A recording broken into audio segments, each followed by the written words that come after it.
এবার বড় খবরের আপডেট, বিগ ব্রেকিং নিউজ। আপনারা দেখছেন সবুজবঙ্গ নিউজ। রাজ্য রাজনীতিতেই আইপ্যাকে হানা, অর্থাৎ কয়লা চুরির টাকা তাহলে কি নির্বাচনে কি কাজে লাগানোর চেষ্টা হয়েছিল বা লাগানোর একটা ব্যাপার, বা বিভিন্ন সময়ে আমরা আজকে হঠাৎ করে দেখতে পেলাম যে রাজপথেই উত্তপ্ত হয়ে ওঠে। আর একদিকে তৃণমূল প্রতিবাদ করছে, কেন মুখ্যমন্ত্রীর কাছে ইডি আসবে, কেন সিবিআই আসবে, এই নিয়ে তারা কিন্তু একটা আন্দোলন করছে। জেলায় জেলায়, মুর্শিদাবাদ, খড়গ্রাম, একাধিক জায়গাতে কিন্তু একাধিক তৃণমূলের নেতারা প্রতিবাদ করছে। কিন্তু 26-এর ভোটের আগেই মাননীয় মুখ্যমন্ত্রী, আপনি সহজ সরলে কতটা নির্বিঘ্নে আপনার রাজনৈতিক দল কতটা দক্ষতা হয় তার প্রমাণ কিন্তু ইডি না সিবিআই সরাসরি কিন্তু দেখা যাবে। যারা বিরোধী রাজনৈতিক দল তারা কিন্তু মাননীয় মুখ্যমন্ত্রীকে গ্রেপ্তারের দাবি করছে।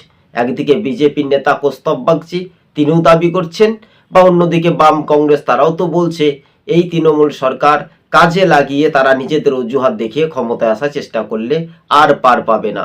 এবার অধীর রঞ্জন চৌধুরী সেই বিষয়টা নিয়ে স্পষ্ট করে বলেছেন, এই কয়লা চুরির টাকায় তৃণমূল ব্যবহার করেছে, অর্থাৎ এই তৃণমূলের দুর্নীতির বিরুদ্ধেই সরব হচ্ছে বিরোধী রাজনৈতিক